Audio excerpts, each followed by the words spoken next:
আসসালামু আলাইকুম। মাননীয় প্রধানমন্ত্রী, আপনার কাছে আমার প্রত্যাশা থাকবে এই নতুন বাংলাদেশে একটি সুস্থ ধারার রাজনীতি ফিরিয়ে আনবেন আপনি। তারপর বলবো, দেশের শিক্ষা খাতকে ঢেলে সাজাতে হবে। যেমন শিক্ষিত মানুষেরা চাকরি পায় না, বেকার থাকে, তাদের কর্মসংস্থানের ব্যবস্থা করতে হবে।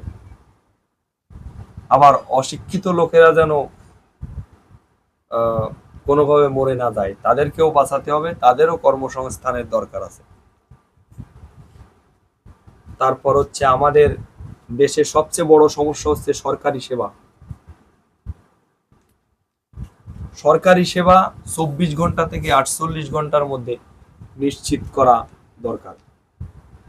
এটা নিয়ে আপনারা কাজ করবেন। এবং বিভিন্ন জায়গায় যে দুর্নীতি হয়, দুর্নীতিমুক্ত বাংলাদেশ চাই। দুর্নীতির বিরুদ্ধে যুদ্ধ ঘোষণা করবেন। ভবিষ্যতে যেন কেউ ট্যাগ লাগাতে না পারে, সন্ত্রাস, চাঁদাবাজ এ কথা বলতে না পারে।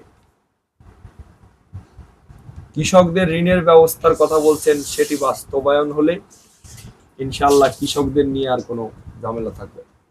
ফ্যামিলি কার্ডের কথা বলছেন, ফ্যামিলি কার্ড বাস্তবায়ন হলে বাস্তবায়নেও সরকারকে দ্রুত ভূমিকা পালন করতে হবে। তো বেশিরভাগ সমস্যা হচ্ছে আমাদের দেশে সরকারি সেবা নিয়ে।